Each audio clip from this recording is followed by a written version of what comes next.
welcome to another episode of the podcast. Thanks for tuning in time and time again. It's great to see your faces. I'm not seeing any of you, but I like to imagine your faces as you're listening to this podcast. And here I am. You know, it's been a minute since it's just been me and you, baby. And here we are. Let's get into it. I feel like I haven't caught you guys up, but at the same time, you know when you see people, and I don't know if this might just be a comedy thing because I see people that I know so often, but also like, you know, because when you do comedy, a lot of times, like if I'm on the road or something, or even like a local show, like in one of my cousins or my aunt or someone in my family or someone I know comes to a show, or if I'm on the road, people will be like, oh, like, you know, it'll be like me and some other comics on the lineup. And they'll be like, oh, do you guys perform together all the time? Like, is this your group? Is this your crew? Is this your team? And no, the lineups and the people on the show are, you know, constantly changing and rotating. So sometimes there's comics who I haven't seen in a really long time because I haven't done a show with them or, you know, whatever. And the question that people are like, oh, what have you been up to? What's going on? I never know what to say. Because here's the thing, I never know if people actually want to know, if I need to if I'm like, let's have a seat and get into it, or if they just want kind of like a short little highlight reel. Or if they just want like oh man, you know, just, you know, a lot, staying busy, staying active, which is always a crock of bull. I mean, I guess if I really look at it, sure, I'm busy, sure, I'm active. But to me, I'm like, I feel like I'm just doing the same old shit. I was just saying this morning, I need to do some routine. And I feel like this podcast is just me making a lot of empty promises to myself and thinking that you guys are holding me accountable. But that's not the case. I said I was going to meditate for a month. That did not happen. I said I was going to like drink water a bunch for a month. That didn't happen. So I got to stop or at least I got to stop telling y'all what I think I need to be doing, because it's not working when I just speak it out into existence, you know. But I do feel like I need to, you know, have some sort of regimen. I'm the type of person who, like, especially with comedy, you know, I was so used to like working day jobs at like restaurants and stuff and staying busy that way. It gives you like this false sense of busyness, which obviously it's not false. It's like you are busy, but I wasn't busy doing what I wanted to be doing. You know, it's like I would work, you know, the brunch shift at a restaurant, get off at like 2 p.m. and then go to open mics at like, you know, 4 p.m. And then that was like my full day. I had a full day. I didn't have time to do anything else. Now I'm doing comedy full time, but that's a nighttime gig. So I got the whole day to be doing whatever I want to do. And I have such a hard time creating some sort of structure, especially when there's nothing that I necessarily like need to be doing. It's all things that I should be doing or I could be doing, or, you know, things that I think would help me or benefit me. It's hard to really, you know, like figure that out. That's why I wanted to join the army. Back in the day, before I started doing stand-up, I wanted to join the Israeli army because I loved Tel Aviv and I was a dumb kid and I was like, well, how do I get to stay here? And they're like, you can join the army. And I was like, well, that sounds nice. I want someone to kind of like, I want to slick my hair back with gel. I want to get greased up. You know, I want to put my hair in a tight bun, like a ballerina in camouflage. I want someone to, you know, yell at me. I want to spit on my shoes and shine them. And that sounds nice. I like structure, even though I don't, but I do. So I don't know how I got here. I remember now. But yeah, I got to figure out some sort of daily schedule, some sort of daily routine. Because I do think that it affects my mental health when I wake up with some sort of purpose, some, you know, journey to go on. That's why it's fun. I was in New York for 2 weeks, and it was fun because it's a new place, and I have so many friends out there, and so I'm just making plans every day. I got an agenda each day. But when you're at home, there's no sense of importance, it feels like, to meet up with a friend, because you're like, oh, I'll probably see them, either at a show or just out and about or whatever. But I like that feeling of, and I don't know if that's even the feeling of needing to go to Target for something. That feels important, even though I know it's just me trying to it's another way to distract myself. But Target feels so important. It feels like I'm really creating a world for myself in a future. Target really grounds you into security in some way. You know what I mean? Does that make sense? It gives you some sort of grounding, some sort of belonging. I think I did scare my sister this week. And I don't know, I meant to text her and follow up with her. But I think I scared her because when I was in New York, I was, oh, yes, okay. So I kind of touched on these topics with Ahmed Weinberg, who was my guest last week. But I didn't get a chance to fully dive in. So what happened was, but I guess, I don't know if I should get back to my first point I made before starting something else. When people ask you oh, how are you? What's going on with you? I never know what to say. And a lot has happened since I've gotten to just sit down and chat with you guys. But at the same time, it doesn't feel that much. But I filmed a set. I filmed an 8-minute set for Comedy Central's YouTube. I'm doing some showcases for comedy festivals coming up, so we'll see how that goes. And I guess I've been fairly busy. I've been doing a bunch of shows. Yada, yada, You're yada, going yada. What? Somewhere this week, Arizona, not to play shows. But then... I'm going to Arizona this weekend. That's just for me. That's a me trip. Then... Yeah. Philly, Texas. Sacramento. Sacktown. We're on the road. We're on the road, baby. Every weekend, out of town. Yeah, I'm going to go to Arizona this weekend. Should I say why I'm going to Arizona? Yeah. Mama's getting a teeny bit of Botox. Last time I did it, I only said it on the Patreon. I was keeping it a little secret because I didn't know how people would react, and I wanted my close Patreon family, to be filled in. But I don't really care what you think. I only get it, not that, I could get it on my whole face, and you guys shouldn't, give a damn. But I just get it right in between my eyebrows because I have such a prominent furrow. And I've always done it. I've always just kind of been questioning people from a young age, just being like, what? What was that? Just constantly either confused or what the fuck? So I just have this really deep furrow between my brows, and it leaves a line. Like I do it so much that when I stop doing it, there's a crease right there. And both of my parents, my mom and my dad, they do the exact same thing. They never took care of it, and now they both have these deep butthole, butt crack creases between their eyebrows, and I don't want that, okay?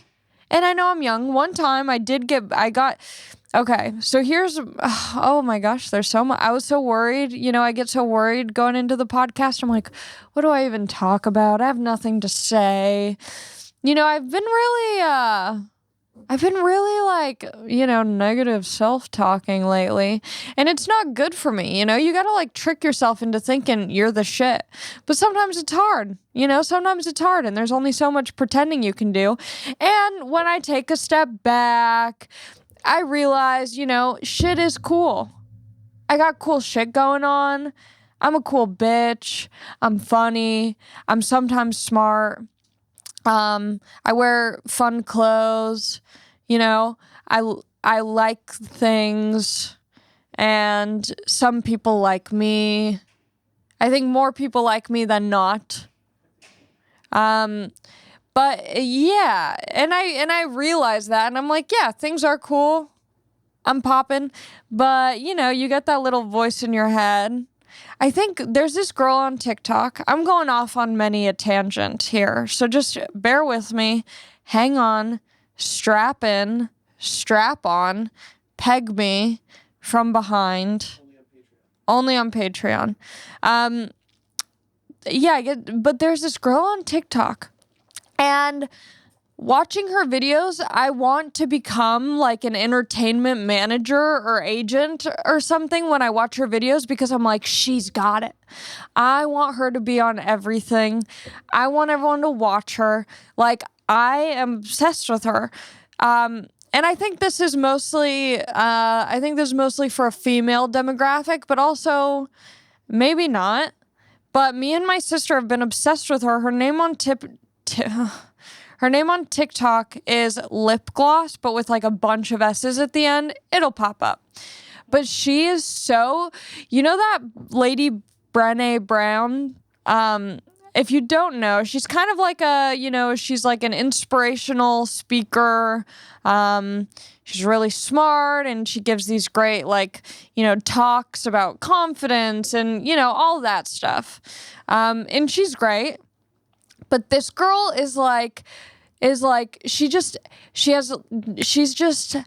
I'm obsessed. She's given me more confidence recently than anyone could, because she breaks it down.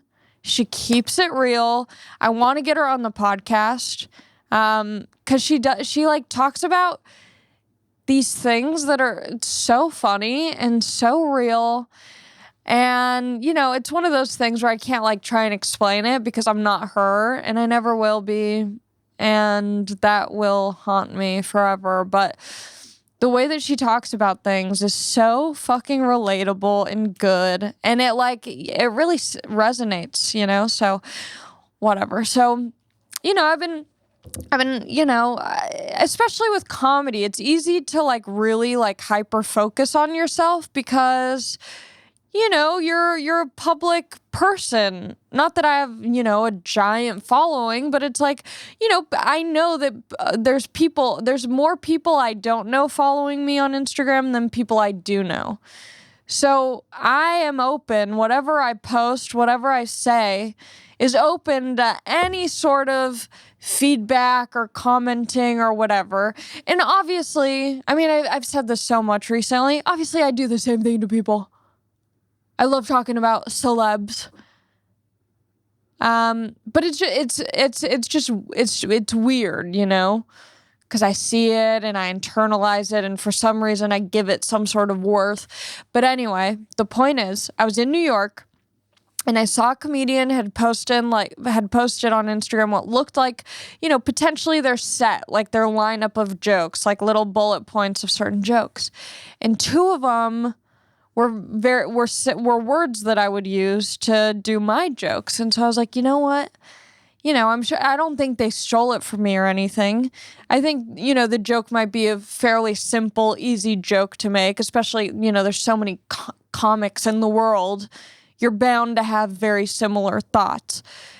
But I wanted to get ahead of it. I was like, you know what? I got to post a clip of me doing this joke. That way, people just know I've been doing the joke. I'm not, I didn't see that Instagram post and get inspired. So I posted that. But then I was like, it's weird to just post that clip. So I got to post, 2 more. But I didn't want to lose any of my jokes. So I'm like, I'll just post these dumb little crowd interactions I had, these silly little goofs with the audience. And the quality of the video isn't great, whatever. But I thought it was funny. I thought it was pretty funny. Yeah, it's not mind-blowing. You're not like, man, give this girl a special now. But it's oh, cute, clever, silly, fun, sexy, cool. So I post them and I post them on TikTok too. And one of the videos, getting a lot of negative feedback.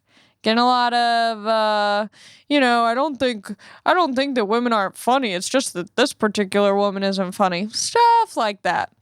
And, but it was a lot of it. It was more bad than it was good. And obviously it just got on a weird side of TikTok. That's the beauty of TikTok, is that if it ends up in the right laps, in the right phones, in the right hands, then that's great. But sometimes if it ends up on the wrong side, on the wrong side of the algorithm, then it just becomes, more and more viewed by, people who don't, whatever. So anyway, I got all insecure. I got all in my head. I deleted the clip, and I should have just kept it up, Even negative comments could be, because, if I keep it up, whatever, there's negative comments, but people who like it will still like it, whatever. But here's the kicker. I was about to start my period 5 days later. And you all know how I get 5 days before my period. You all know. Oh, it's not good up here. It's a bad, dark place. And I always know when I'm about to start my period because it's like my eyes roll back, they gloss over, they become red. Something changes. There's a shift in everything about me. And I feel it. And I know that it's not myself, but I can't do anything about it. That's just Mother Nature turning me into the devil herself. And that's a hard thing to deal with because you're aware that you're acting different, but you can't change it. It's just your hormones, your emotions, everything gets taken over. I remember when I first got my period, the first year of getting my period, it was a brand new experience for me. Okay, guys, stay tuned. Please stick with me. And, I was with my dad, and I was being so mean to him. I'm yelling at him. I'm throwing tantrums. And I'm 13 or 14. It's pretty embarrassing. No, I guess not. I guess that's the right age to be throwing tantrums. But it's embarrassing to be acting like a child.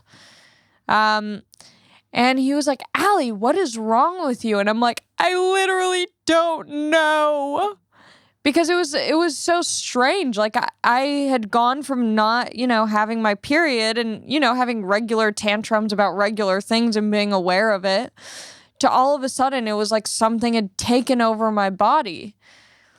And I tried to explain it to my dad. I'm like, I do not want to be a bitch to you, but for some reason, my body's just creating this reaction, which is a great excuse. But it was true. It was I wasn't even trying to justify. I felt genuinely bad. And I'm like, something is happening to me. So anyway, I post this video. It's getting really negative, comments, whatever. So I delete it. And then I feel like a loser for deleting it. I'm like, I should be strong enough. These people don't fucking matter.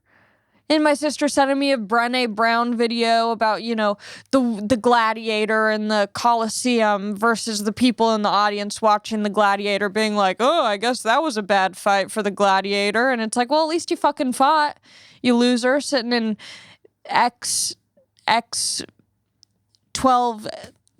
the far back seats. But that doesn't connect with me. I watch it and I understand it and I go, yeah, at least I went into the octagon or the ring or the Coliseum and I gave it a go. It's more than they could say. But that's just shit. The girl on TikTok, lip gloss, that's what sticks with me. She just makes the things, so clear and whatever. So anyway, I was getting all in my feels. And I'm like, and I'm just going through it. So I told my sister, I caught up with my sister. She was in town and I felt so bad. I was like, oh, joking. Cause when I'm with comics, I'm telling them all, I'm like, oh man, I'm so depressed. I'm about to start my period. And I was in New York and the thought had crossed through my mind. I was like, oh, I get why people jump in front of the trains. And, when I say that to all my comic friends, they're like, ha ha, yup, ha ha ha ha. But I forget that normal people have a different reaction to hearing that, let alone your family. Because, I don't want to say obviously, but to me personally, I think obviously I'm not going to jump in front of a train. The thought of it did sound, I got why other people might. It did seem, I said, oh yeah. That's a good way out. I don't want to do that, but my head was like, I empathize, I can sympathize, with that. But I told my poor sister that, and she was like, obviously she was concerned, and I get it, but sometimes I forget, that that's more of a thing that you would say to other comics. Do you think that that's a bad thing to say, right? I do it too. I know, yeah. I do it all the time. Yeah, I guess it's different family versus friends. I had to learn that when I got sober, that I didn't need to share all my fucked up, thoughts or, anything like. I didn't need to overshare the bad stuff with my family, even though I thought that that's what you're supposed to do. They're your family. You share everything with them. You tell them how you're doing. But then I realized, I'm like, oh, I have people I can vent to who, understand me a little differently than my family. Because if I'm sharing all that stuff with my family, of course they're going to be concerned for me. Of course they're not going to, look at me like an adult or like, a grown-up if I'm constantly just oversharing, the bad stuff. But sometimes I forget. So anyway, I need to text my sister. She might be, maybe she's listening to this episode right now. Hey girl, I'm good. I'm alive. And you don't have to worry about me. I'm honestly also just too vain to do that, So not gonna happen for me anytime soon. But yeah, I could understand. I felt so bad after. I was like, oh no, she's like really sad, like concerned for me, obviously. But yeah, I was in such it happens right before my period. I get so sad. I was going to talk about something else too. What else did I bring up? There was something. Oh, don't you hate that? What else have I done? Oh, yeah. But before I keep going, I'm going to Arizona. I'm going to get a little toxie, a little bobo, just between the brows. And, okay. So the first time I got this done, I went with my other sister. My other sister took me. And I went to this place and I only wanted between my brows, but they talked me in this place. They talked me into getting my forehead. Now, at the time, I'm a 25-year-old young, lady. And sure, I have forehead wrinkles, but they're expressive and they don't stay there when I go back down. They're not set, But they talked me into it, and I had the most stiff forehead ever. I hated it so much. It just felt so unnatural. I had this weird V indent of where they put it in. Like it was super flat, like flatter than normal in a V shape, and the rest of it was like normal texture. But it was so bad. So I was like, never again, not until I actually need it am I getting that. So I just do the little unibrow area, keep it nice and firm, nice and tight. So that's why I'm going to Arizona. But the lady who I go to in Arizona, she's fully booked. So I'm hoping someone cancels. I'm hoping... Oh, you're going there and it's fully booked? Yeah, but she said that someone most likely will cancel. And if not, You'll have fun there either way. Yeah, if not, it'll just be nice to go to Arizona. I'm going to go with my friend Alex. She just moved back home from San Francisco. She formerly... Oh, I can't say that. Let's just say I have a new tax person. I got my boy Frank doing my taxes this year. I always get so worried about taxes because there's so many forms that I get. There's so many forms that I get, and I'm always worried that I'm not going to get a form, that one of the forms doesn't come to the right address or it didn't come in the mail, or maybe I got it too long ago and I accidentally tossed it out for some reason. I'm always so worried, and there's so many, there's just so much. There's so many things, but I did it to the best of my knowledge this year. I gave him everything I think I needed to give him. So we'll see how that goes. What else? Let me check my calendar because I feel like I really want to see the new Batman movie because I love Robert Pattinson and I think he's so sexy and yummy. What did I do? Okay, so I did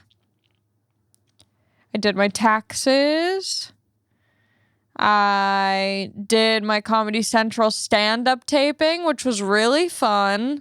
I really liked my set. I'm curious how it's going to come out, though. Because the thing with doing, like I went to New York and I was running my set. I was making sure that I liked it, the way I was saying it, the order of it, all of that. And so I'm doing all these shows doing this set and it's going great. It's doing well. The shows, I'm like, this is a really good set. It's working pretty much flawlessly on every show. And it's fun because when you're doing shows, you don't, obviously some audiences are going to react stronger to one part than the other or whatever. It's always so different, but each time it's like getting a good response. And so I'm feeling confident. I'm ready. I go to the Comedy Central taping. Brian, he did my makeup. I did like most of my makeup and then he went back in and made it like 100 times better. He added some, blush and dimension to my face. He killed it. And so that was fun, getting a little glam, feeling like a little princess. And I'm pretty sure my nips will be hard and out. I didn't feel like wearing a bra. And the shirt's not see-through. It's like this shirt, but in black. But it was very cold. It was very cold in that room. And I thought, hey, more views. Whatever it takes. So here's the thing about doing a show for a taping, though. This was the only part that I didn't like about it. Because it's a taping, the host gets the audience like really warmed up. They're like, I want you guys to have the most fun. I want you guys to like be super into it. Make sure you laugh loud, be excited, have a great time. Like, really, really make these comics feel good. Which obviously it's like, yeah, it's better to have that than be like, don't laugh or, just whatever. Like, it's better to have a stoked audience than like an uninterested, unenthused audience.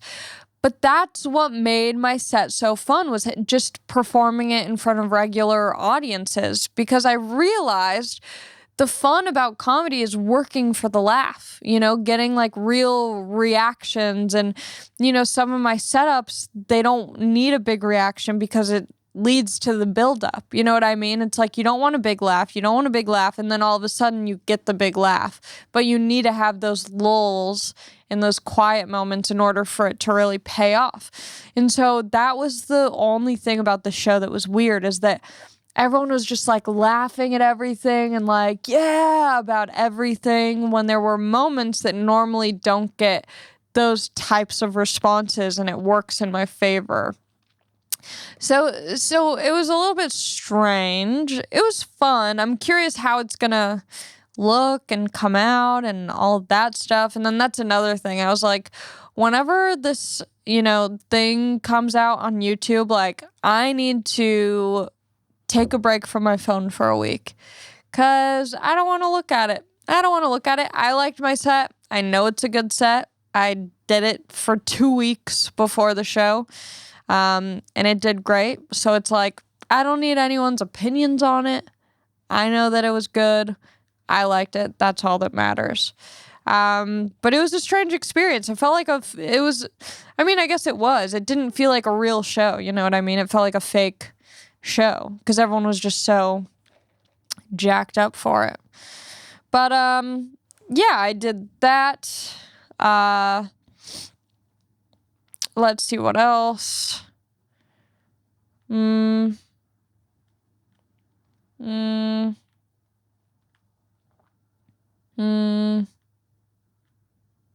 guess I've been laying it pretty low. Okay, I'll leave you guys with one last story.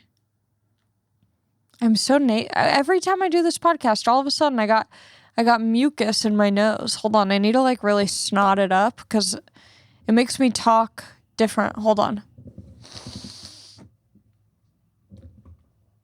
Is it disgusting that I just swallow my mucus? I'm like, it's already in there. Might as well it's like recycling, refiltering, Okay, so the last story I'm doing my last story. My last story for the pod. So, I was doing a sketch with some friends. This is the story. Should this be a Patreon only story? This is a good story. Is this Patreon? People are gonna have stuff to say. Yeah, let's do Patreon only. Hello. Sorry, I just had to share some stories with my Patreon people, but I'm back, and that's the podcast, you guys. I hope you have a great week. I will see you soon. Kisses, kisses, hugs, hugs. Go to my patreon.com/Allie Makovsky if you want to be a part of that. And then I'll be in Sacramento. I'll be in Philadelphia. I will be in Texas at the Moon Tower Comedy Festival. That's going to be so fun, so insane. The lineup is crazy bananas good. So come out to that. And then I will be doing a little run in Texas. I know I was just there, but come back, see me again, Houston, Dallas, San Antonio. And I'll talk to you soon. Bye.